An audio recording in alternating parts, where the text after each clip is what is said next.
It's Wednesday, folks. You know what that means. And yes, AEW Dynamite is on tonight. But what it means is an all-new episode of #AskGSM, episode 572 here today for Wednesday, November 13th, 2024. Hope you guys are doing well, having a great week. If you want to send in a question to the show, you could do so by tweeting me on the Twitter machine at WrestleRant with the #AskGSM. Find me on Facebook as well, facebook.com/graham.gsm.matthews. Drop a comment on the post I usually put up on Tuesday nights, if not on the wall itself. And last but certainly not least, drop a question down below on the comment section on this very video. I'll include your question in next week's edition. We're going to get right into it here and not waste any more time. We got a ton of questions, a lot like last week, so let's get right into it. Starting with Chris W. from YouTube. His first question was, he says, hello, Graham. Hope your week is going very well and hope you had an awesome Veterans Day. I did actually. On a side note, I do want to mention this. On Veterans Day, not Veterans Day itself specifically, but around Veterans Day, I like to go for a hike at one of my local places. There's a local mountain near here in Connecticut that I like to go to, and then that's what I did on Veterans Day, which was really nice. It's nice weather, too. Anyway, he continues. Sami Zayn has been very busy since WrestleMania, with his IC title run being a decent success. However, one of the problems a booker has with a champion losing his or her title is keeping her consistently worth rooting for. And I feel even though he has been afforded much opportunity since losing the belt, I feel his character hasn't really progressed or been giving a new reset or anything. Him being awarded a title shot after losing the belt just made him the underdog again, when that was literally the whole point for the WrestleMania match. And now he's rushed back into the Bloodline storyline when his part of the story ended last year. Sure, maybe aligning with Solo at Survivor Series could be a nice, albeit painfully predictable Triple H twist, but that would probably be a big mistake due to his popularity with the fans. Do you think Sami Zayn's character work has regressed or progressed? And do you think that the Walter refeuding and Bloodline reunion is showing creative doesn't really have much for him? I actually completely disagree. Not completely disagree, but I actually have the opposite opinion, where I feel like since he lost the Intercontinental Championship, and I ask you, what would you do with him instead? Do you turn him heel? The answer to that is no. He was a heel for fucking 4 or 5 years. He's a really popular babyface. You keep him in that role.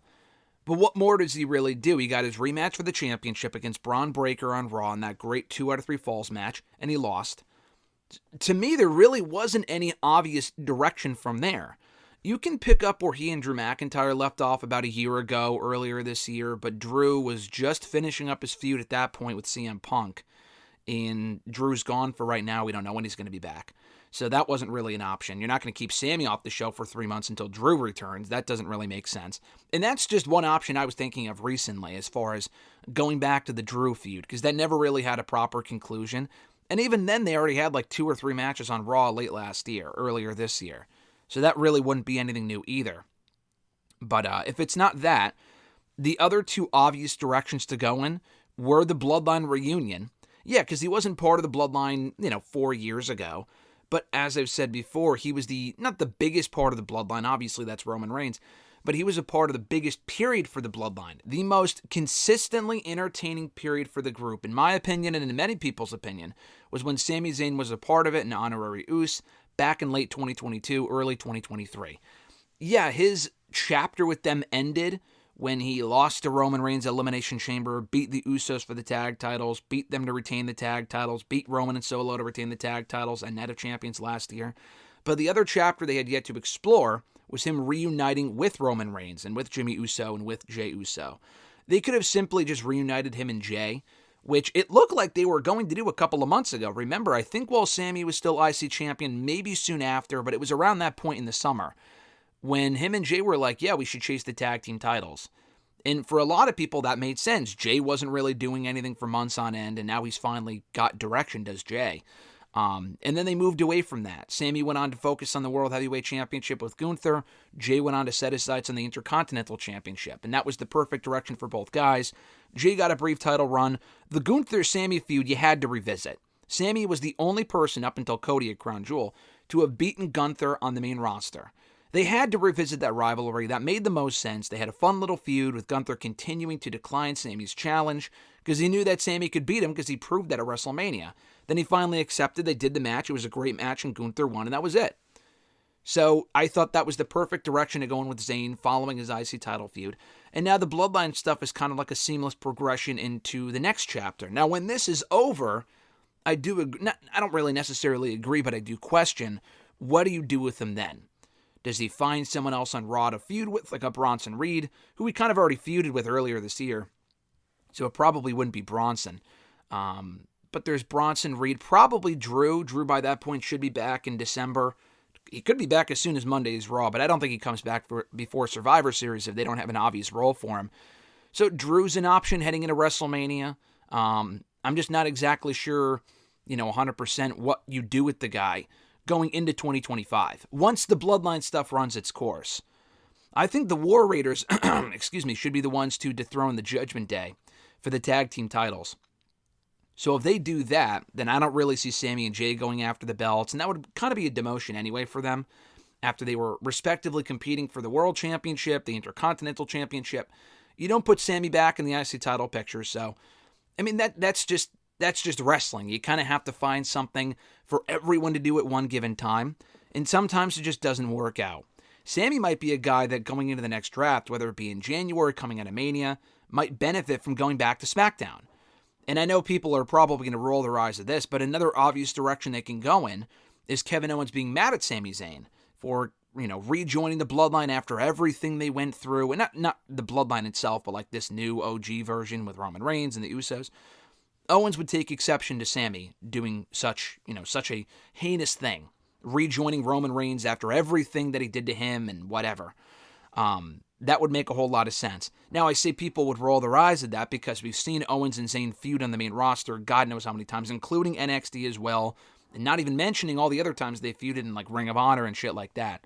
So it wouldn't be anything new necessarily, not even like with the dynamic. We've seen every dynamic of that feud. Owens as the babyface, Sami as the heel. Both heels, both babyface, especially Sami as the babyface, Owens as the heel. But we haven't seen that specific dynamic in like 7-8 years on the main roster. So, I mean, it wouldn't be new necessarily, but it would be something a little bit different than their last feud going into WrestleMania last year, where they didn't face off at Mania, but they did reunite. But before they reunited, it was, Owens kind of taking exception to Sami Zayn being a part of the Bloodline, and they had a match on SmackDown shortly before the Rumble, I believe. But anyway, I know that's a long answer to your question, but Sami's booking since the IC title reign ended has been pretty much what it should be. Now, I honestly, just to kind of throw this out there, I wasn't really in favor of him winning the Intercontinental title earlier this year. I really feel like he should have been in the world title picture at that point, or at the very least, not have been the guy to beat Gunther for the World Heavyweight or for the Intercontinental Championship. But he was. They went in that direction, which was fine. It was a great match, a great moment. I still feel like it should have been Chad Gable, but I don't, resent Sami Zayn for that. It's a booking decision. But they, had a nice run for him as IC champion. The Gunther feud made sense. The Bloodline stuff to me makes sense. If they need a 4th or 5th guy, Sami Zayn is that guy. That makes perfect sense. It's just more of a question of what you do with him from there. And what I would like to see him do is permanently stay in the World Championship picture. I think Sami Zayn at some point in 2025 should be the World Heavyweight Champion. Now, do you go back to Gunther and Sami in 2025 over the World Championship? I don't know. Like, I don't think he's going to win the world title as long as Gunther is champion. I mean, I know they just did the match. They could run it back. I just don't see them doing that. So if you want him to be elevated to the next level, which is what I'm saying I want him to do, I want to see him elevated to the main event scene. He can't really do that while Gunther is champion because I don't see him beating Gunther for the title. So the Drew feud might be their way of doing that, but I guess time will tell. Your second question. Motor City Machine Guns winning the belts last month was a huge shock to many fans of the IWC. While I am happy for them and was hoping that they would eventually get it in time to get over, I wasn't a huge fan of them getting the belts 3 matches into their run on the main roster. Some people agree with it and try to come up with a justifiable reason, but I just feel sold on. I just feel not so. Or that's what you meant to say. Okay, I just feel not sold on believing them rather. Those people that agree with the decision is what he's talking about. Okay, I see what you're saying. For me, it was just a hollow attempt at shocking people, and instead the moment was more focused on Jimmy Uso screwing the Tongans out of the titles, and the crowd didn't even respond that loud when the Guns won it. Did the Guns get the belts way too soon? Could this be a positive for them? And do you think they should have been given more time for them to get over instead of hotshotting the titles off the Bloodline? Listen, I didn't have an issue with it because it was a great moment. Yeah, a chase would have been better. But listen, they did the chase thing with DIY. They were champions for a fucking month. So, I mean, they needed to get the belts off of the Tongans. They didn't need to, but they wanted to do the eye for an eye thing. It was more about the bloodline because they cost Jay the IC title, which didn't need to happen. But, I mean, Braun should have always beaten Jay to get the belt back anyway, so they just did it as soon as they did. That's fine. And to kind of justify that, they had Jay cost the Tongans the tag titles. And I thought that kind of made sense as well. It was more so done to further that feud, further that story, progress that story, than it was to give the Guns like this amazing title win out of the gate, which they did. And honestly, listen, anything can happen. They're not old guys. They're older than they were. I mean, we're all older than we were. We're all older than we were fucking 10 seconds ago. But what I mean is, either of them, and especially Chris Sabin, who's been injured a lot over the course of his career, could get hurt at any point. And then we would say, oh, why didn't they put the belts on when they had the chance? They could have been tag team champions. WWE has a lot of tag teams. They don't really have an overly deep tag team division. There's only so many matches they can do. Honestly, yeah, a chase would have been better for their characters. But, like, if the Tongans weren't really going to do much with the tag titles in the meantime anyway, they may as well have just done what they were going to do a month or two from now just to do it now. It was an amazing moment, I thought, for the time. Will it prove to be the worst thing for them over time? Maybe. I don't know. I think it's too soon to say. It only happened 3 weeks ago. I didn't really have an issue with it because, again, it gave the Guns a great moment. They were more so reacting to Bloodline stuff, yeah. But it made for one of the best moments and one of the best endings on SmackDown all year. And you would hope that they would benefit from it. The match they had with A-Town Down Under last week on SmackDown, yeah, the crowd was quiet for it. They have their work ahead of them in terms of getting the Guns over with the WWE audience. More vignettes, more promos, and stuff like that I think will help. Allowing them to shine in the ring is a key factor, and they did in the last couple of matches with DIY, the match with A-Town Down Under. They've had really good in-ring showing so far.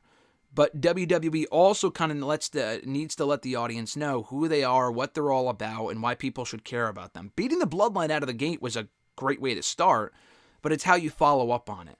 Like, I think Paige, for a long time in the main roster, kind of suffered from that same issue. She won the Divas Championship from the biggest star in the division, AJ Lee, at that point in time, in her fucking debut.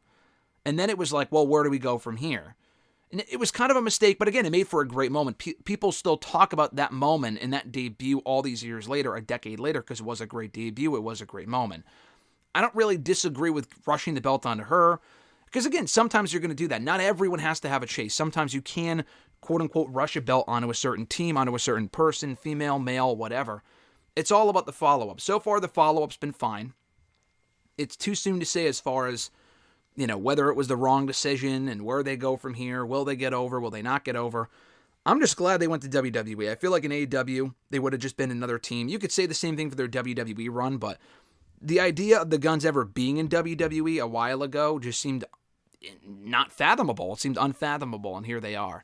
And already the WWE Tag Team Champions, which is incredible.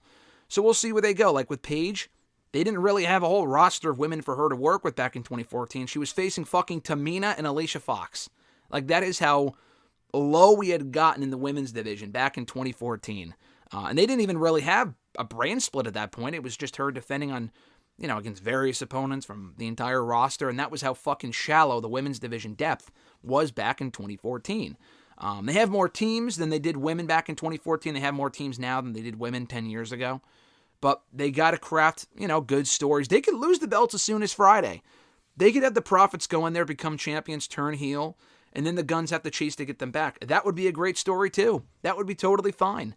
I honestly, like, if they lost the belts in 3 or 4 weeks, I wouldn't complain. If it made sense, that would make sense. If they win, that's also fine. But, you know, the Guns could win and the Profits turn heel. I'm totally fine either way. I'm very excited to see what they do on Friday night because I feel like that's a very interesting direction for them to go in with the Guns and with the Bloodline as well. The third question. On Sunday, Jim Valley of Wrestling Observer Radio buried Bully Ray, calling him an insufferable old guy, basically leeching off the young guys to stay relevant, and says he's not helping the young guys but only himself. Do you agree with him, or do you think he was out of line for his comments about the former ECW star? I'll just preface this by saying this. I mean, the guy can say whatever he wants. I mean, that was an opinion. It wasn't like he was out there calling Bully Ray like a fucking... Like, he didn't have a unjustified comments about him being like a racist or something like discriminatory. He was just saying that he doesn't like Bully Ray as a character and he thinks that he's not good for the business. I mean, I think we all have opinions about certain people in wrestling that kind of follow that same formula, whether it's about Bully Ray or not. For a lot of people, that same description, and he's one of my favorite wrestlers of all time, that description, to me, fits Chris Jericho in 2024. And he's not even like bad in the ring. Jericho has good matches. It's just that his character work in the fucking leeching off of young people is incredibly apparent. That Hook feud did nothing to really benefit Hook at all. The FTW shit was garbage. The Ring of Honor title win is garbage. No one gives a shit. It's awful. Bully Ray, I mean, I don't really share that same opinion of Bully Ray. I love Team 3D, but I'm not going to sit here and say, oh, Bully Ray should be on a weekly television show winning a world championship. Obviously not. It's 2024. The guy's older now. He's not fucking 60, but he's also not like 35 or whatever. The thing with Bully Ray, he's not signed to any one promotion full time. And if he was, like he came back to TNA in 2022, and it was for the sheer reason of putting over Josh Alexander. He came back, he won that battle royal, and it was kind of hard to get excited about Bully Ray coming back and winning a world title shot when it's like, okay, we've done this before, what the fuck are we doing here? But that being said, though, he went on to face Josh Alexander and lose to him in a great TLC match and put him over, and that was it. I think Bully Ray might have stuck around for a little while after that to do some other stuff, but I mean, I don't really have that opinion personally. I don't like, I'm not saying that Bubba Ray, Bully Ray should be on TV every week, but I like the cameo that he had on NXT last week. If it was more than a one-off, I would assume if he were to come back, which I don't think he is, it would be to put over like a Trick Williams or someone else. I have not seen in the last 10 fucking years, and I've followed all the promotions that Bully Ray's been a part of, whether it be Ring of Honor, TNA, WWE. He hasn't come back to like put himself over. And I think he's always agreed, and he's always putting over the young guys. And again, some of his opinions are shit. That's not what he's saying, I don't think. I think he's saying that he always wants to remain relevant at the expense of younger guys and kind of putting himself on TV and shit. Every time I've seen him be brought back in anything, it's usually to put other people over, for the most part. Like I know at one point during that TNA run that I mentioned, he was having a feud with Tommy Dreamer. Like that I don't give a fuck about in 2023, 2024. That was fucking stupid. But he's not taking anything away from the young guys because it's Tommy Dreamer. Like that was just a feud I didn't give a shit about in modern day. But like he put over Josh Alexander. He lost that tag team match last week. He didn't get pinned, but that was because Ridge Holland had to pin Trick to earn a future opportunity, the NXT Championship. I don't really have that opinion personally. Some of the stuff he was doing in Ring of Honor at the end there wasn't really for me in like 2018, 2019, 2020. But at the same time, though, like of all the I think he had like 3 straight final battle matches. He lost every single one of them against people who aren't even wrestling in the States anymore. Remember Mark Haskins? He was a guy that was in Ring of Honor for a little while there. He was a UK guy. I think his girlfriend or his wife was also in Ring of Honor with him for a little bit. I don't even remember, like, I think he's stuck in the UK now. I don't know. But Bully Ray put him over at Final Battle 2019. He put over, again, Flip Gordon, another guy that completely disappeared off the face of the fucking earth back in 2018. Or he has since disappeared, rather. But he was a pretty big prospect back in 2018. Bully Ray put him over in 2018. 2017, him and Tommy Dreamer put over the Briscoes at Final Battle 2017. So 2016, I think he arrived in Ring of Honor in 2017. So it was the 3 straight final battles that he lost and put over. I mean, the Briscoes aren't new, but he put over the newer team. So yeah, I don't really have that opinion. I think his runs in these various companies have been fine. He can cut a great promo. He's an established name. I mean, if they put the fucking world belt on him at some point, any of these companies, I'd be like, that's a joke. But if he's coming in, I feel like if he worked an NXT program as Bully Ray and put over like a Trick Williams, I wouldn't have an issue with that. And if you don't care about Bully Ray, Bubba Ray in 2024, which might be most people, that's a perfectly fine opinion to have. It depends what he's doing, but for the most part, a lot of the stuff that he's done in the last couple of years has been acceptable, and in the end has made sense. So I don't really have an issue with his booking or portrayal on these shows personally. But if other people have that opinion, that's totally fine because I can almost understand it. But, that's his opinion, and he's entitled to that opinion. Is Jim Valley of Wrestling Observer Radio. Jordan B. from YouTube, their question was, what do you think Shane McMahon's legacy will be? I think a lot of people, when they think of Shane First of all, they think of a guy that really exceeded all expectations as an in-ring performer. Like a lot of those, we talk about the Phantom Punches looking like shit and stuff like that, and some of the stinker matches he's had in the last decade and being back in WWE on and off. But like he was a guy that I don't think was ever really supposed to be like an active member of the roster. He was not formally trained, I don't think. But he came in the late 90s and he, exceeded all expectations as an on-air performer, as an authority figure, as a wrestler, and had a lot of fun matches with his own father, Shawn Michaels, Randy Orton towards the end there, among other people along the way, on and off for about a decade. Came back, had an amazing return in 2016. The Taker match was kind of a bummer, kind of a dud. Let's be honest here. It was that Hell in a Cell match at Mania 32. But he was a very big part of the show as an authority figure from 2016, 2017. He was great as an authority figure at that point. It was when he went heel and they just kept putting him over like people like The Miz, and he beat Roman at one point. That was fucking ridiculous, especially when he beat Miz as many times as he did. And then he ended up losing to Owens a couple times. And then he was gone from the show. It's like, okay, cool. And then they brought him back as part of the Raw Underground shit, which was garbage at that point. And then he was also brought back for a Braun Strowman feud, among other stuff. It's like, dude, who even cares? Like the Rumble thing in 2022, that was awful. But I think the first thing a lot of people think of when they think of Shane is exactly what was discussed in that Vince McMahon documentary on Netflix. It's that people thought he would take over the company. And he was not next in line. Vince kind of made it clear to him that he was not going to give the reins to the company to him. So Shane left. And he did other stuff. He took on other business endeavors and whatnot. And then he came back to the wrestling business. And now he's not really involved. And now there's, rumors that he might be AEW bound, which it's like, who cares? Like behind the scenes, he might be an asset. In front of the camera, I've said this before, he is not an asset. Again, the whole authority figure thing that I was just praising, that was 7 years ago. I don't think Shane McMahon needs to be an on-air character in 2024 on any promotion, WWE, AEW, anywhere. For the occasional return, that's fine. Like when he came back even the Mania thing last year was trash. Like when he came out to face The Miz, like who gives a shit? And then he fucking tore his quad anyway.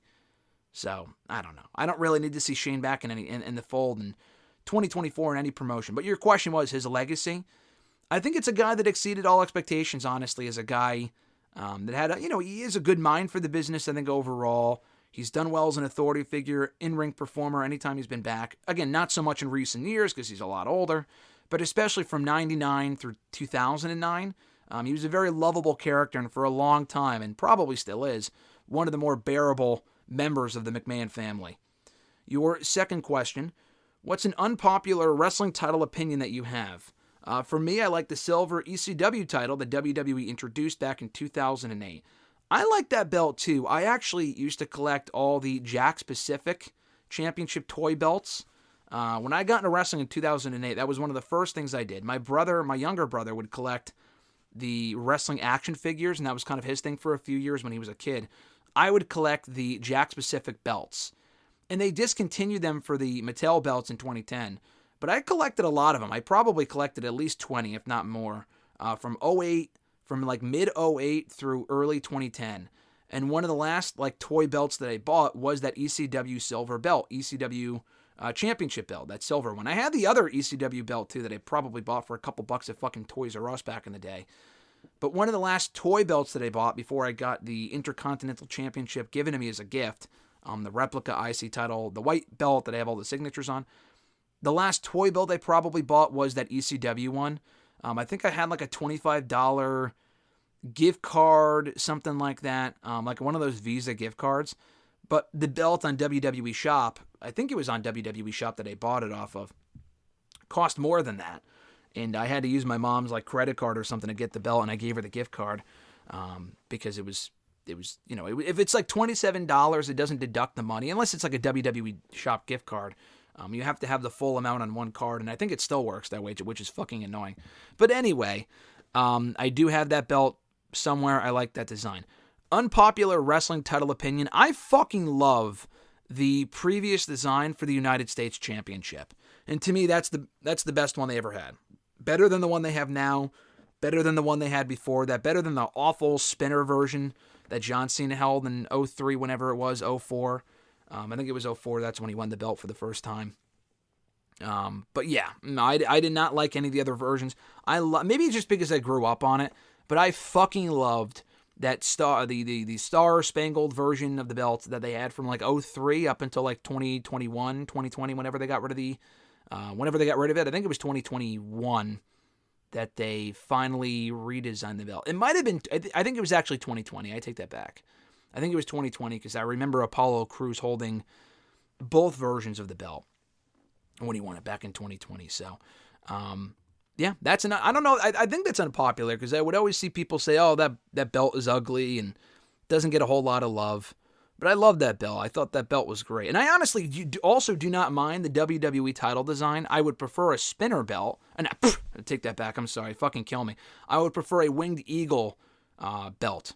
Not spinner belt. I take that back. I didn't mind the spinner belt when I first got into wrestling as a fucking 14-year-old, but modern day, and even in the last decade, I just did not like it. I'm glad they got rid of it. But like the current design that Cody holds, I think is cool. I like the design. I don't like the fucking color. I like that, like when it was like the black strap, when like AJ Styles held it in like 2016, and it was like the regular WWE title belt. I like that one more than like the fucking mayonnaise belt or the mustard belt that we have now. But I would prefer, a winged eagle championship. I don't know if we'll ever get that, but I don't mind the WWE title design itself, the color, not so much. But I don't mind that, and I love the old U.S. title belt from like 03 through 2020. And I think that would classify as an unpopular wrestling title opinion. Mike does it from YouTube. His first question was, I recently watched the CVV Chris Van Vliet Austin Theory interview, and I feel like he's got a babyface run written all over him. Do you think a split from Grayson Waller, move down to NXT as a babyface, and world title run, I assume you mean as NXT champion and not like world heavyweight champion, but I'm not sure, could be good for Theory's career, or is it a better idea for him to turn babyface on the main roster? So, I mean, you want him to turn babyface either way, and I agree. I don't know if it's going to work. I saw clips from that Chris Van Vliet interview. I mean, anytime I've ever met Theory in person, he's always come off really well. I've done interviews with him, a few different ones in person over the years. But even before I've interviewed him, I think the first time I met him in person, I was at a house show doing interviews backstage a couple of years ago, in Mass actually. And Alexis and I were backstage, and we were just about to interview, I think maybe Matt Riddle, or I think he may have been the first one that we talked to. But like before he even knew that we were going to do an interview, like it was a very small backstage area because it was a fucking house show in like Springfield, Mass. And he just went around to everyone shaking our hand. Like he didn't even know who we were, and he was introducing himself to us. And I'm like, I fucking know who you are, Austin Theory. At that point, I think he was the United States champion. No, at that point, I don't think he was. But he was Money in the Bank, though. He was Mr. Money in the Bank. And he was doing fairly well on the main roster at that point. And he introduced himself to us, and he was bringing donuts around to people, and, we didn't get any donuts, but, he brought in food for people, and I'm thinking, yeah, he seems like a really nice guy from all that I've heard and my own interactions with Theory. So, yeah, I do think if he can kind of tap into that a little bit, that he does have a babyface run in him.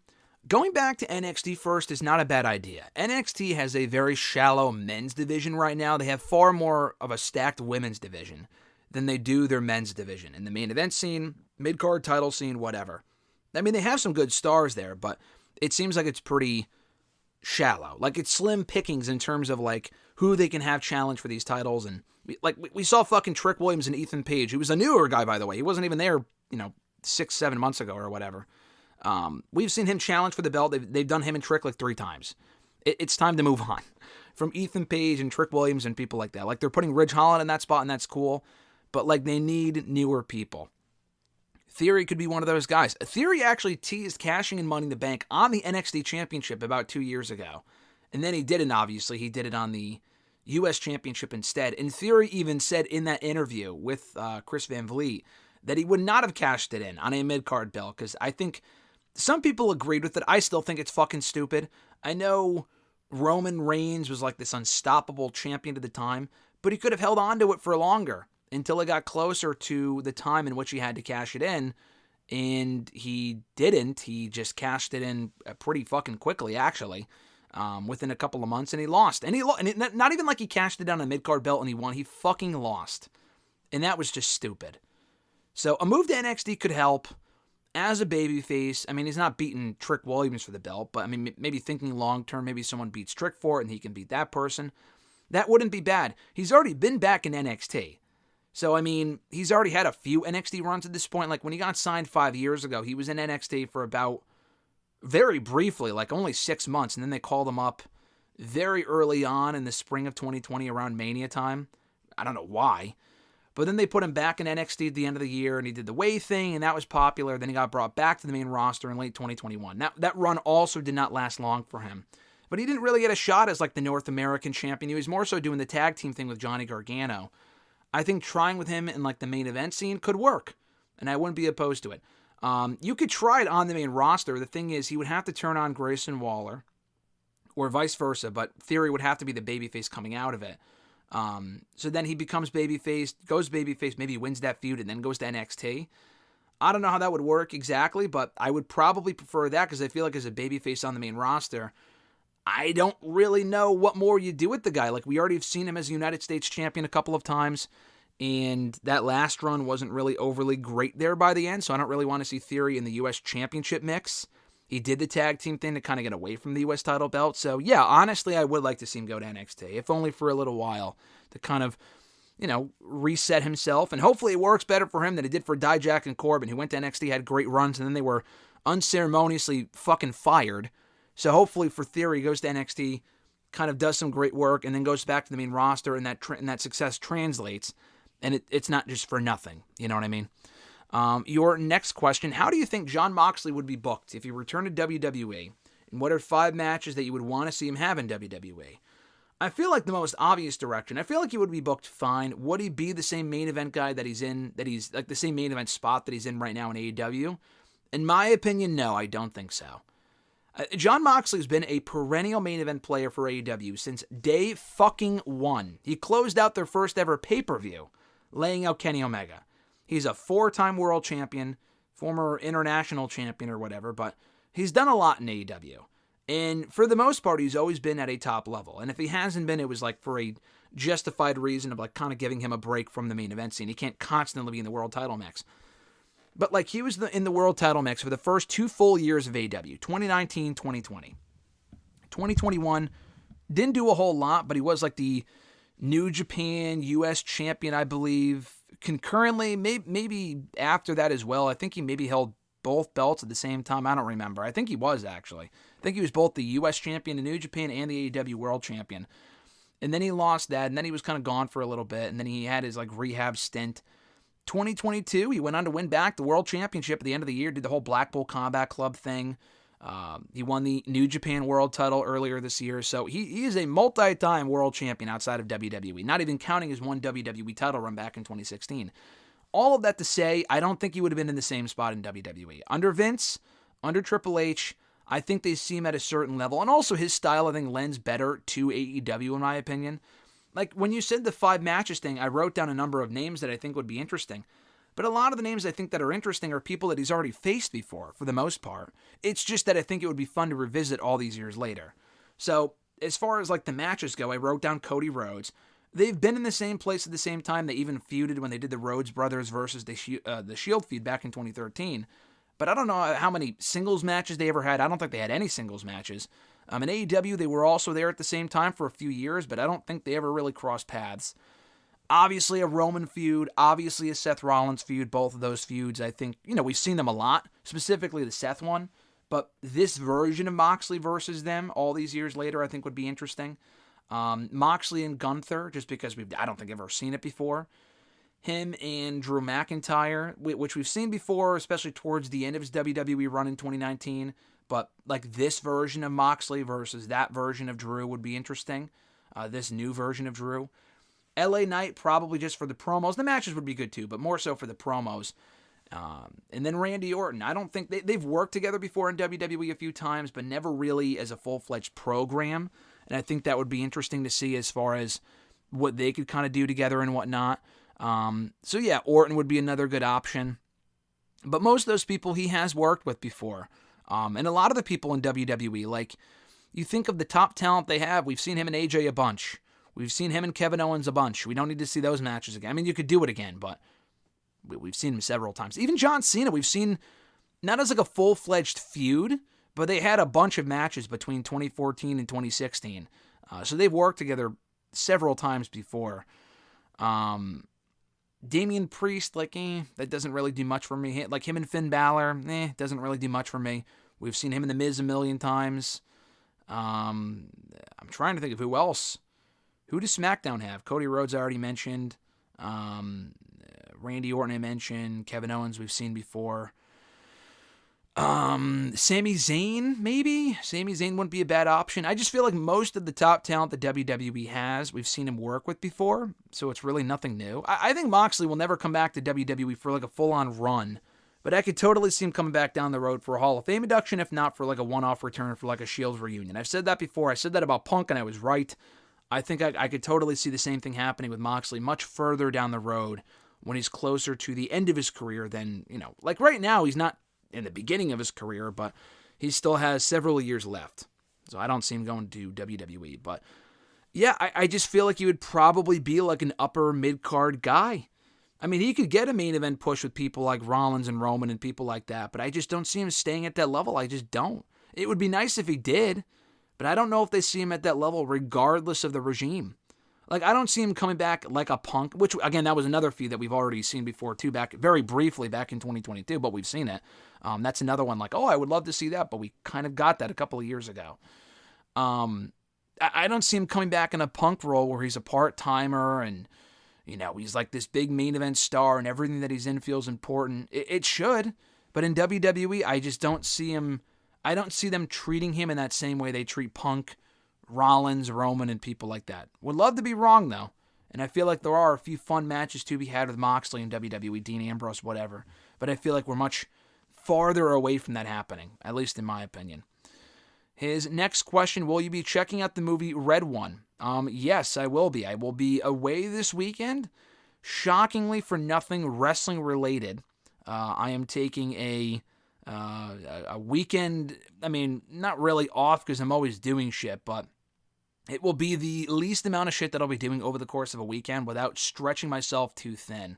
I'll be probably just doing very little stuff, but my point is that we'll be doing a getaway weekend a little bit somewhere, and we'll probably be seeing Red One when we're away. So that was the plan. Alexis and I, that is, obviously, and yeah, that was a bunch of backstory for no reason, but I just wanted to kind of let you guys know that as far as the upload schedule goes for the weekend, I'll be filming stuff ahead of time, the 2K24 gameplay and obviously Wrestle Rant Radio. The full episode will be up at some point over the weekend, but I won't be doing a SmackDown audio review this weekend. The SmackDown Lowdown review will probably be up on Monday, most likely, so just keep an eye out for that.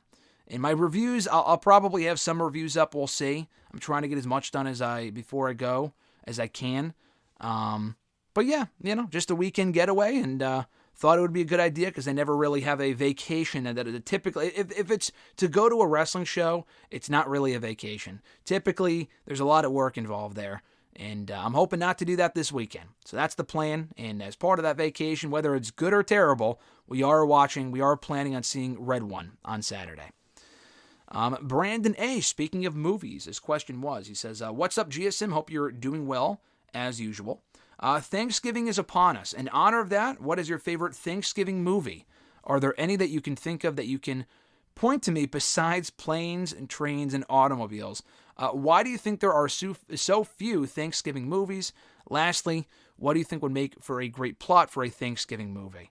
Well, that's the go-to, planes, trains, and automobiles. As far as why there are not many other things, honestly, and even that one, a lot of people think that's a Christmas movie. I think on the fucking cover of that movie, it has Christmas lights. It's not a Christmas movie. It does not take place around Christmas. That is a Thanksgiving movie. It takes place, he has to get home for Thanksgiving. And it's an amazing movie that I've been watching every year now for probably 6 or 7 years. But why there aren't more of them, it's not marketable. Halloween is more marketable. Christmas is obviously the most marketable. And even Halloween, a lot of people, I know several people who do not sit down to watch horror movies, and that's not really their thing, but a lot of people like watching Christmas movies. They come out with 1 million every year. There's the Hallmark movies. There's Elf, Christmas Story that I think is overrated, trash, but a lot of people like that. Christmas Vacation, amazing. The Grinch, amazing, among other movies. So it's just not a marketable period. The exact reason why there are not more Thanksgiving movies, that exact reason is why we do not see more Thanksgiving decorations. Like, you don't see a lot of Thanksgiving, a lot of Thanksgiving shit in stores and them selling Thanksgiving themed stuff. I mean, they have some Thanksgiving stuff, but even before, I was going to say as soon as Halloween's over, but even before Halloween is over, there is Christmas shit in all the stores because people like to start early, and I get it. A lot of people start November 1st. I think that's fucking ridiculous, but I typically start December 1st, but if you want to start after Thanksgiving, that's acceptable. November 1st, it's like, give Thanksgiving. If you're in the States, if you're outside of the States in fucking Canada or wherever else, then you don't really give a shit. November 1st makes sense. Longer build up for Christmas, I get it. But we're talking the States here. Show some respect to our fucking country and the people that outfound it by showing some respect for Thanksgiving. My opinion, also the food is great. So, planes, trains, and automobiles is the only acceptable answer. But I did say this to Alexis the other week. Another great Thanksgiving movie that is very new because it just came out last year was that movie Thanksgiving. The preview, the trailer for it, and we talked about it here on the show about a year ago. I think John Ritland may have asked me about it. The trailer looked dumb as fuck. I'm thinking, this movie looks terrible. This looks so fucking stupid. And then we saw it, like, it is a dumb movie, but it was actually very entertaining. And I hope to make that a annual Thanksgiving tradition. I don't know which streaming service it's on. It might be on Peacock. I don't know. But I want to, like, we saw it the week of Thanksgiving last year, and it was fun. I totally want to watch that again. I'll probably watch that the week of Thanksgiving again in a couple of weeks because it was a lot of fun. It was that horror movie they came out with. So, I mean, it's that one. Planes, Trains, and Automobiles is the undisputed go. I'm not even really sure what other fucking Thanksgiving movies there are out there. That is the undisputed GOAT, but the Thanksgiving movie from last year was very good. That is that is number 2 for me because I don't really know what else there is.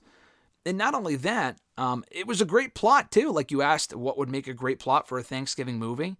Well, I mean, that movie had it. I mean, there was a fucking massacre on Black Friday, fucking Black Friday shopping, and the people that were involved in it ended up getting hunted down a year later. It was a real, I mean, it kind of got gross at certain points, but it was very interesting, and I thought it was a very well done movie. It was made by that guy Eli Roth, who made that Borderlands movie that was apparently shit a couple of months ago, but he did great with that movie, and I want to watch that one again soon. Your next question, what would be included in your perfect Thanksgiving meal? This isn't the time to be modest. Include at least one protein, more if you want, at least 4 sides, and at least 1 dessert. Well, I'm going with what I have every year anyway. This is not like, what I would do instead. I mean, I am a traditionalist. I'm a turkey guy. I've always liked turkey anyway, but I love turkey. Turkey is Thanksgiving to me. So I got to go turkey for the 4 sides. I mean, you can have other shit too, but like turkey for me is the undisputed GOAT for Thanksgiving. Turkey, mashed potatoes, stuffing, corn. For dessert, I mean, I'm thinking of more sides. What do I usually have? Roasted potatoes. I said mashed potatoes, but roasted potatoes too, if you make both, I guess. I mentioned corn. Oh man, what else in mashed potatoes? What else really is there? There's stuffing, obviously. No shit. There's other stuff too. I'm trying to think what else I usually have on Thanksgiving. I don't really remember. I mean, I'll find out in a couple of weeks, but those are like the top choices. I mean, even if it was just that stuff, that would be good. And for dessert, like, I'm not a pie guy. I don't like eating pie. That sort of shit doesn't really do anything for me personally. I'm more of like a brownie guy. I'm more of like a cookie guy. I don't have cookies on Thanksgiving, but, brownies are typically made. I like cheesecake too. And then you could say, pumpkin cheesecake, like just regular cheesecake I like. So, cheesecake and brownies, honestly, and cookies. But like I said, I don't really think that's a Thanksgiving dessert typically that I have. Our family sometimes will make like cannolis and shit. I don't really like cannolis. I don't really like that sort of stuff. Pie, like I said, I don't really give a shit about that. But brownies and cheesecake is my thing, and the other food as well. And I know there's more sides I'm not thinking of. I know you guys have asked me questions about this before, and you have me pick like, what would be your Thanksgiving, like, of these choices, what's the best? And usually I'm a visual guy sometimes, somewhere if I see it, I'm like, oh yeah, that's usually what we have. But that's only that's the only stuff that comes to mind right now. Your next Thanksgiving question, If you could have 6 wrestlers to have Thanksgiving dinner with you and your loved ones, who would they be?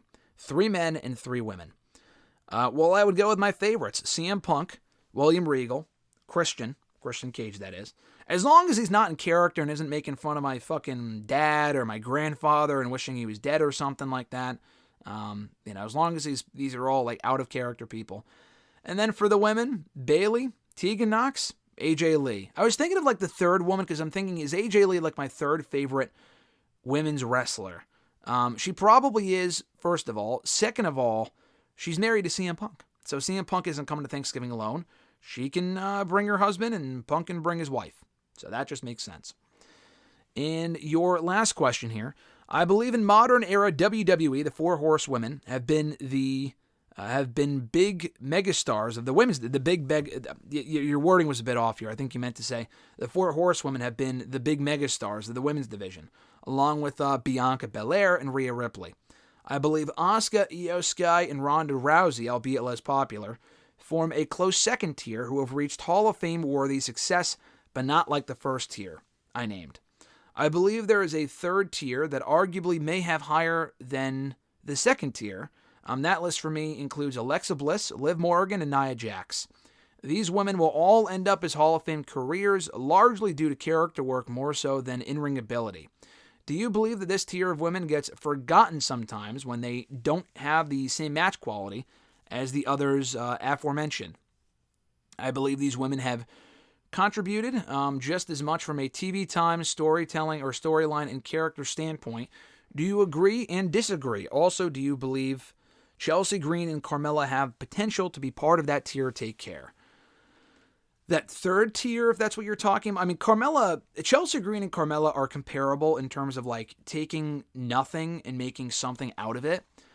Carmella, I mean, I would probably put her in that Alexa Bliss tier. I mean, she doesn't have as much success, but I mean, she was SmackDown Women's Champion for a couple of months. I mean, I don't really consider her a 2-time Miss Money in the Bank, but I guess technically she is. She was Miss Money in the Bank. She did that. I don't think she ever won the tag titles, right? I could be wrong. I know she won the Battle Royal at WrestleMania, the 24/7 title. Carmella's had a lot of success. She had a lot more success in WWE than her partners did, Enzo and Cass.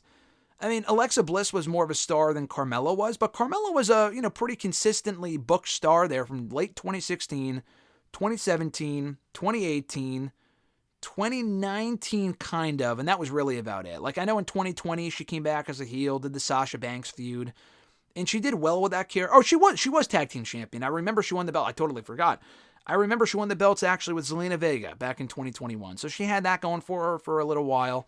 And she was always on TV for a while up until, 2023 when she got pregnant, and she's been gone ever since and all this other sort of stuff.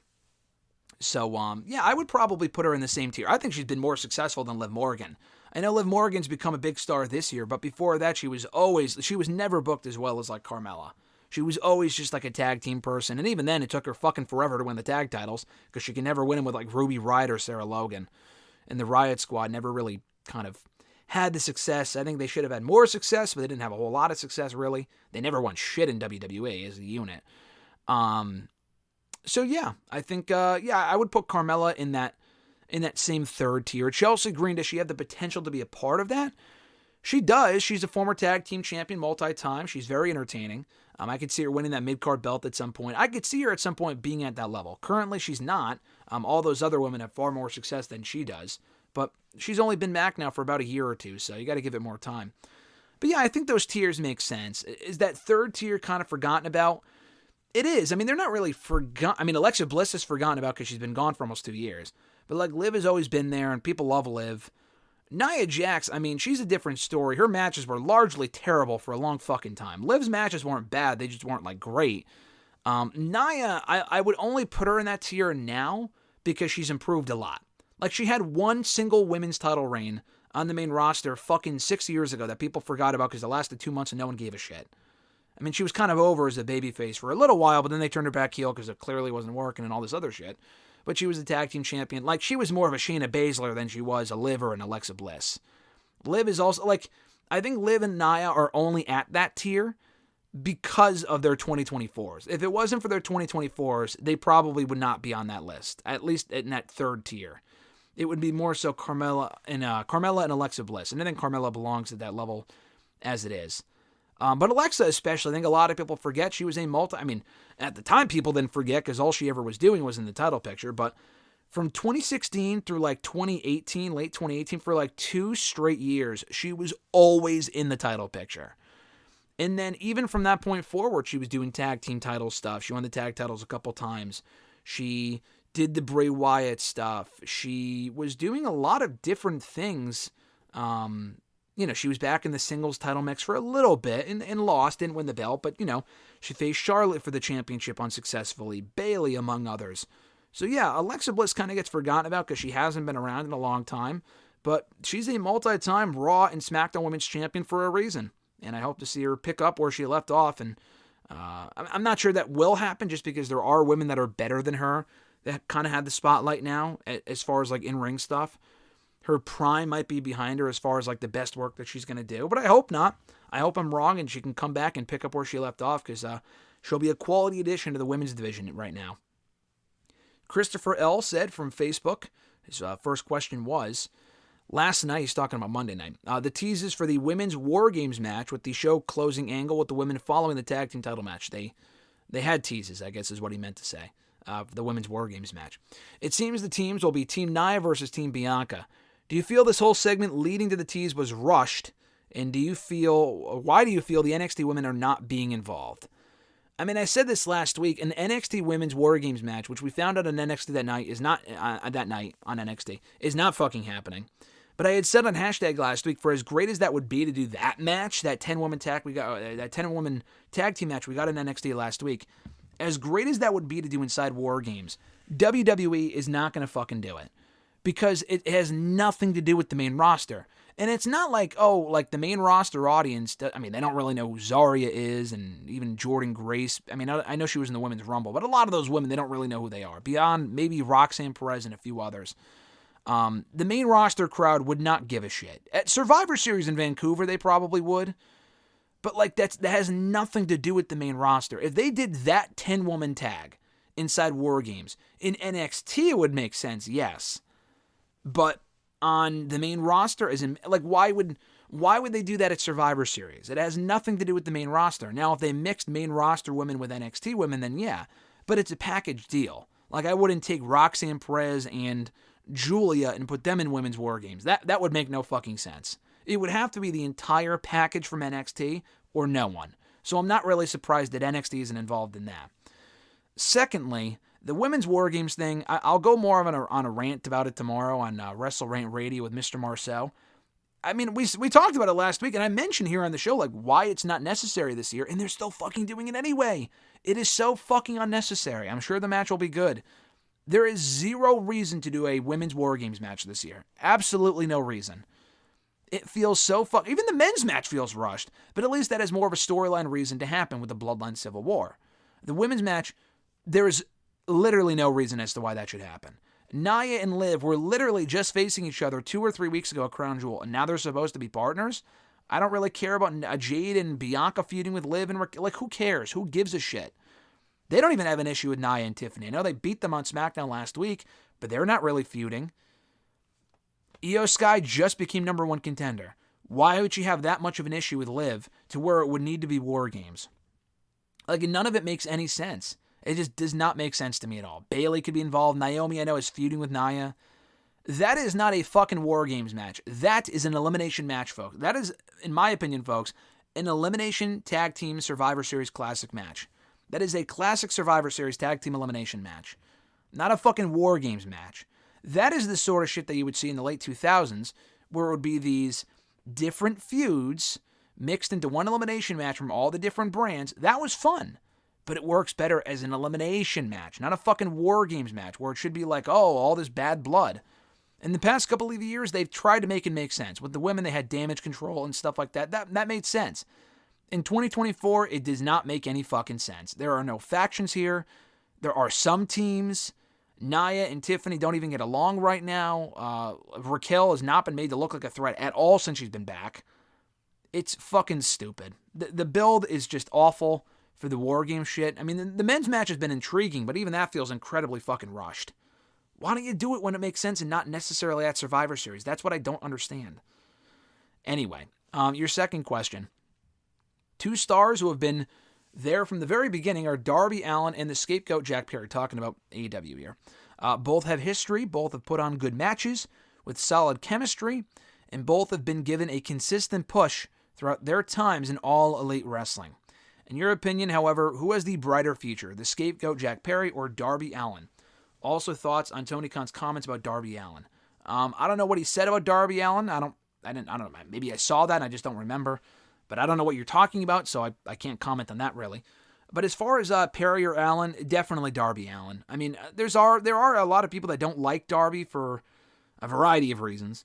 But I do think he's the bigger star of the two. He's just more over of the two. I don't know if he would ever work as a heel necessarily, but he's been a babyface this entire time, and it's worked out well. He's been very over in the past, and even now still. He's a perennial fan favorite. He's had a lot of great matches. He's been involved in a lot of top-tier storylines. The Sting partnership was very fun. Jack Perry's not bad. I like Jack Perry. He's had a decent run as TNT champion. He was tag team champion at one point. He's done a nice job of reinventing himself. I do not see, if you were to ask me, and currently right now it's too soon for either guy, but if I were to see either guy as the future world champion, it's Darby Allin any day of the week. I could totally see, even if it wasn't for long, Darby is more of like a Jeff Hardy. I don't know what the equivalent would be for Jack Perry. Darby, I don't think he's going to have the world title for fucking 8 months. I know he was TNT champion for a long time a few years ago, but as the world champion, I don't see him at that level for very long. Jack Perry, I mean, he could win the world title. I just don't really see the same potential in him that I do in Darby. Darby's promos are kind of hit or miss, but so are Jack's. And they're both good in the ring, but I'm more, at least currently, invested in Darby than I am Jack Perry. And that's kind of been the case. That really always has been the case. So I'm going to say Darby Allin has the brighter future of the two, but Jack Perry's good too and should also have a bright future ahead of him if he can stay the course, continue to rise in the ranks and win titles and stuff like that and improve moreover than anything. Because especially Jack Perry, compared to where he was, I think 3-4 years ago, I think 2021 was when he became number 1 contender to the world title, had that match with Kenny Omega. He wasn't believable in that spot. It was a great opportunity for him, but he wasn't like this big star in the rise. They really tried to push him at that point in 2021, and it worked. I mean, he was very over. Darby's been over too, obviously. But, his promos were awful back then. He was very, timid. He's a lot better now. He has improved a lot. Even that being said, I still do think Darby is the brighter future. Your third question, what is the legacy of Booker T? Another guy that exceeded all expectations. I mean, I know I say that for a lot of people, but, he was a tag team guy in WCW. He was a guy that it didn't really look like they were going to take a chance on, but even in the dying days of WCW, he was a bright spot. Won the world championship several times. He was very over. He was very good. And that success translated to WWE. For a lot of people, it didn't. I mean, he was a WCW homegrown guy. It wasn't like he was a WWE guy that went to WCW and came back. He was through and through a WCW guy. They gave him the same fucking theme. They let him keep the theme in WWE. And he was over even then. They turned him heel. He did the King Booker thing. That had success. That was actually when he won his first and only WWE World title. He should have won it a lot sooner than that, but he was involved in a World Heavyweight Championship match at WrestleMania. He won the Intercontinental Championship several times. He was a former United States champion in WWE. Won the tag title several times. He had a lot of success in WWE. He was a solidified single star in that company from 2001 through 2007 when he left. And he came back, and he's been there a lot longer now as a commentator, and people still love Booker T. The commentary thing is questionable, not always great commentary, but he's been in that role for a while now, and people love Booker T. So I think that's his legacy, in my opinion. Noel from Facebook, where were you when you heard the news that Eddie Guerrero had passed away? I was at home. I was a 5th grader, and I didn't even know that he died because I was not watching wrestling at the time. So I know today's the anniversary of Eddie's passing, which is a very timely question, but I did not start watching wrestling until 2008. So when he died in 2005, I'm sure my classmates were sad because that was also at the age where people were still watching wrestling, talking about wrestling. I remember being on baseball teams, and I was watching USA Network at the time. I would watch it for Monk and for Psych, for Walker, Texas Ranger, and shows like that. but I wasn't, I mean, I would see like the commercials for Raw, like when they came back to USA Network in late 05. I remember kids talking about it at school and on my baseball teams and stuff like that, Little League. But I didn't really watch it like consistent. I didn't really watch it at all. So I was not aware that Eddie Guerrero passed at the time. So I don't really have any memories of that whatsoever because I wasn't into wrestling yet. But your second question is, what would be your top 5 Eddie Guerrero matches? And would you say he is among the greatest wrestlers of all time in wrestling? I would. I think Eddie Guerrero is absolutely among the best of all time in wrestling. Just a very special talent. The fact that people still mourn his death almost 20 years later, speaks volumes in terms of he was a very special talent that connected with the audience better than most, and not just because he was very popular, like he was also fucking awesome. So it's hard for me to kind of name like my favorite Eddie Guerrero matches because I wasn't around when he was alive and watching wrestling at that time. But in the matches that I've gone back and watched, as far as like rewatching pay-per-views and just matches that I've seen several times, here are a few, and they're all singles matches. But I actually just rewatched this one about a week ago before the ECW NXT show. Him and Benoit, One Night Stand 05. They've had better matches, I'm sure, but that one sticks out because I've watched that show so much, and it's a great match, I think. And that was a couple months before Eddie died, actually. Rey Mysterio and him at Mania 21 is probably my favorite Eddie match, to be honest. I've seen that more than probably any other Eddie match, and I thought they had a great opener on that show. Just a really fun match. Him and Lesnar, No Way Out's a really fun match, obviously, in 04 when he won the WWE Championship. Him and Mysterio at Halloween Havoc 98 is just an excellent match for obvious reasons. That's probably their best match in WCW, just in general, but that took place in WCW. But my favorite was probably the Mania match because I've seen it more times. And then I couldn't really think of a last one. Like, I know he faced Kurt at Mania 20 in 04. I mean, I've seen that maybe once, and they had a really good match. It doesn't really, like, stand out for me as a favorite. Just because I've seen it a lot of times on Batista's DVD, probably the Batista-Eddie match from No Mercy 05. I haven't gone back and watched 05 No Mercy like a million times, but I've seen that match a lot because it was on Batista's 09 DVD, and I've watched that DVD back a lot. So probably that one. Twitter questions now, at CYHH2002.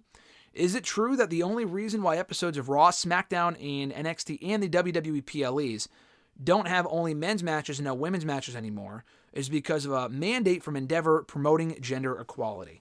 Absolutely not. I could not name the last pay-per-view, actually, where they did not have at least one women's match on the card. And I'm sure it's happened, obviously. But in the last 10 years, I can't think of a single show where they didn't have a women's match on there. And if they didn't, then it was like a very rare occurrence. That it's not an Endeavor thing. I mean, WWE, even when they did not prioritize the women's division, would at least always put one women's tag team match or a women's title match on their pay-per-views or a women's segment, whether it was garbage or not, because their portrayal of the women for a long time was awful. But the women would always typically be involved in the shows in some form or fashion, as they should be. And they're more involved now. They sometimes have 2 to 3 matches on pay-per-views, as they should. Arguably, sometimes it should be more. But, I think it's not an Endeavor thing. That's always been the case, at least for the last 10, 15 years. That's not an Endeavor thing at all. At Iwagu91, their first question was, Low Key revealed in an interview days ago that his pitch for a program with Rey Mysterio would be him being an evil double that would have led to a mask versus mask match at WrestleMania 27. What are your thoughts? I know you're a big Low Key fan at Iwagu. I feel like we've talked about this before. I know we revealed recently. I don't know where you saw this. I didn't hear about this at all. Would that have been good? Yeah, I mean, him and Rey Mysterio would have been fucking awesome. It would have been better than what they had him doing in late 2010, where he was aligned with Lay Cool, and he was a fucking loser that couldn't win a match. So yeah, putting on a mask and doing a mask versus mask match, it probably would have been fun. He ended up being involved, Ray did, with Cody Rhodes in 2011. They had a really good match at Mania that Cody Rhodes thankfully won. And I think he won a rematch on SmackDown before Ray won the third match on pay-per-view, if I'm not mistaken. But yeah, that would have been fun. It would have fared better for him than how it ended up going instead, where he got fired in late 2010, because they never really wanted him to win that NXT contract to begin with. He only won because the fans wanted him to win. If he had not won, he would have gone the way of Daniel Bryan. I mean, Daniel Bryan, at least, they kind of stuck with, and they tried to do something with him. Low-key, they never even fucking tried. They never even really tried in late 2010. Speaking of his pros, Michelle McCool, he asks, or he said, I'll admit this, I hated that Michelle McCool scored the most eliminations in the inaugural Women's Royal Rumble because it was her first time back in the ring in over half a decade, not because of her being married to The Undertaker like some people think. What are your thoughts? I really did not care. I know that was 6-7 years ago, so this is a very random question 7 years later, but no, I did not. I mean, it was weird because Michelle McCool was not like this powerhouse or like, I mean, she was good, but she wasn't like the greatest women's wrestler of all time. So yeah, the fact that she scored the most eliminations in that Rumble was a bit odd. But I was happy to see her back because I always liked Michelle McCool. I didn't always love her, but like loved the theme song, and she was kind of underrated because as soon as she was gone, no one really talked about her after that. She's still not in the Hall of Fame, shockingly. Very surprised about that. But yeah, the fact that she scored the most eliminations, it didn't really bother me. Didn't really think about it. Honestly, forgot about it until you just mentioned it. Your third question, do you think that the Women's IC Championship is inevitable in light of the Women's U.S. Championship being announced? I do. I'm honestly partially shocked they did not announce it on Monday's Raw. I'm very happy they didn't. This U.S. Championship, first of all, is a good idea. We've talked about it a lot here on the show. Bill Meister actually was the one who asked. I mean, a lot of people have asked about it, but he asked me literally like a week or two ago, like, oh, who would be a great inaugural champion? And here we are. We're getting a new, and I said Meechin and Chelsea Green, and I'm hoping they win it. But the fact that it's a United States Championship tells me that they will have a women's IC title as well. That just seems inevitable. Otherwise, why not make it a different design, a different name, which they should have done regardless, but they're fucking lazy with that shit, whatever. It's all about marketing and branding. You know, it's got to match, which I'm a big, like, matching OCD guy, but the women's belt could be different. It doesn't have to be the exact same men's belt with a different fucking color. That's lame. But anyway, I think they should start with one, work their way towards two, see how it goes. I think it will go well. I think it's a good idea. I would get rid of the tag titles, but again, that's a different conversation. I don't think they will at this point. Yeah, start with one, have both brands fight for it, and when it inevitably goes well, and it is a success, you can introduce a second one at some point that would be a women's IC title. And it would have to be white, right? It would have to be the same color as the old IC title that they got rid of a couple of years ago. It would be that newer design, obviously, but it would be a completely white belt, which is pretty cool. At Reborn Again, John Ritland from the Twitter machine and on YouTube. Real Honesty with John Ritland. At Reborn Again, check out his work on YouTube. Does great work. He's got the last two questions of the episode. He asked, so they're practically locked into doing a women's war games as well. What are the chances either match goes overboard with the weapon usage? They always do, and I'm not a fan of it. I agree. It's just fucking dumb. The men's match too, but the women's match, it feels like because the story has not been as strong as the men's match in the last couple of years, that they overcompensate for that by just using nothing but furniture. Kendo sticks, chairs, tables. It's like, I know it's war games, but like, you don't have to go fucking overboard with it where every single person enters the match with a fucking weapon. The weapon should be the cage itself, not a weapon that you introduce every 10 seconds. I mean, the men's match has that same issue, but it's usually the women's match where they go in there, and I don't know if they have something to prove or what, but it's just excessive. Now, the matches are very good, but they end up being excessive in terms of, we need to have weapons involved. No, you don't. You can have a good match without the weapons. And they did the same shit in NXT. It's not a main roster issue, but it's definitely going to go overboard with the weapon usage, absolutely, for both of them, but specifically for the women, because that's been the case for years now, and I'm not a fan of it, because it's like, there's no need to overcompensate, just use the cage and tell a good story. That's really all that you need. Last question. He said, non-wrestling related, but with Red 1 coming out this week and Moana 2 coming out Thanksgiving week, do you think either will help rebuild any of Rock's damaged reputation as far as being a box office draw goes? Side note, I'm at 284 movies for 2024, and I despised Red 1. Yeah, I saw your review on Letterboxd. You gave it half a star. For some reason, John, I am not surprised, but I will be seeing the movie regardless. I mentioned that earlier. I'll be seeing it on Saturday. Typically, I would wait until December to start watching the Christmas movies, but, whatever. I'll probably end up, it comes out this weekend and we're going to be away, so it's like, we'll see it while we're away. It's part of the vacation, whatever. As far as like Rock being rebuilt into a box office draw with these movies, I don't think so. I don't think Red 1 will be that successful. I think it will make money. I don't think it's going to be this massive box office hit I think it will be this weekend, but you got to remember, I think Gladiator also comes out soon. I think that might be the bigger movie, honestly. I've seen far more advertisement for that. But Gladiator 2 comes out, which I will not be seeing most likely. Moana 2 is coming out, like you said, and Wicked. Wicked comes out next week. And that's going to be far fucking bigger than Red One. So Red One will probably dominate the box office this weekend. Unless Gladiator also comes out, then I'm not sure. But I think people will quickly forget about it after that. I just don't see it making a whole lot of money. I don't. Even whether it's good or not. As far as Moana 2, I mean, that's going to be a success. I think it's going to be more along the lines of like Frozen 2, where it's not nearly as big as the first one, but it still will make a lot of money. I don't think, like, when people think of Rock as a box office draw, I don't think people think of Moana. Just because I know he's in it and he's a voice in it, but I don't think of that as like a Rock movie. I don't. I know he's a big part of it.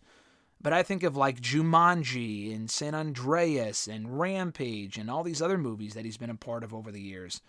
The Fast and Furious franchise, Hobbs and Shaw, shit like that. I think of those movies more than I think of Moana. And Moana's a massive one. I just don't think of that as like, even though that's probably the most money he's ever made from a movie is Moana. I just don't really see that. My point is, with those other movies that did well, like Jumanji, people went to go see those movies for The Rock. I don't think people are going to see Moana 2 for The Rock. If they did, then Red One would be a massive success. I don't think that's going to be a massive success either. I think people are going to the movies to see Moana 2 for Moana and the animation, and just because the first one was so good. That's why I think people will see Moana 2, not really for The Rock. I don't really think it makes him a box office draw if that movie does well, at least in my opinion. And that's coming from a guy that likes The Rock and likes watching his movies. But I probably will end up seeing both Red One this weekend, Moana 2 in a couple of weeks, just because I saw the first one, so fuck it, I'll see the second one. And and probably some other movies in between. I might see Wicked, but I'm not 100% sure on that. Not because I really want to, but just because Alexis really wants to, and it's going to be a big talking point. Everyone's going to be talking about it, and I'll probably end up seeing that one as well. Likely, but not confirmed. At some point, I'll have all my reviews up on Letterboxd as well as John, whose reviews you should check up on his YouTube channel. Check out on his YouTube channel, Real Honesty with John Ritland. And that's going to do it, folks, for today's edition of #AskGSM for November 13th, 2024, episode 572. It was actually on this day, I believe, 15 years ago, that I went to a Northeast wrestling show. Just looking at the date just reminded me. I went to my second ever NEW show, I believe, and I wanted to meet Bret Hart, but his line was too long and he was too expensive. I only had enough money to meet like a few people, so I met Mr. Kennedy and I met Paul London. I don't know if I met Paul London. I think I wanted to, but I only had enough money to meet one person, so I met Mr. Kennedy. I still have that picture 15 years later, and what a memory. But 15 years later, we're still here. We weren't doing the show 15 years ago, but we probably will still be doing the show 15 years from now for episode fucking 1,000 and something. So, God bless, I guess. If you want to send in a question to the show, be sure to tweet me on the Twitter machine at WrestleRant with the hashtag AskGSM.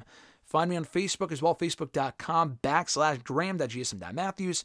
Drop your comment on the post I usually put up on Tuesday nights, if not on the wall itself. And last but certainly not least, drop your question down below in the comment section on this very video. I'll include your question in next week's edition. Have an awesome one, folks. I'm Graham GSM Matthews. We got Thanksgiving coming up in 2 weeks. So I don't think the schedule will change. Even though I'm away this weekend, I'll be away this weekend. I'll still have videos likely coming out. I should anyway. And then same schedule for next week, next Wednesday. Same place, same time. And then in 2 weeks, Thanksgiving is that week. So I will probably still be recording on the usual Wednesday before the holiday as we always do. So if that changes, I'll let you guys know. But that's the plan as of now. I think Christmas, though, to be fair, I'm pretty sure Christmas, if I'm not mistaken, it's on a fucking Wednesday. Holy shit. Yeah, I don't know about that. I don't think I'll be recording on Christmas, but I'll probably record it like the day. I'll probably record it on Christmas Eve, hashtag that is, and put it up on Christmas. I know that's not like for another month and a half, but I'm just letting you guys know. I'll probably record it either the day before or a couple days before, and we'll put it up on Christmas because we've had the shows go up on Wednesdays for years now, so why change now, you know? Anyway, guys, have an awesome one. I'm Graham GSM Matthews, and I'll catch your ass down the road.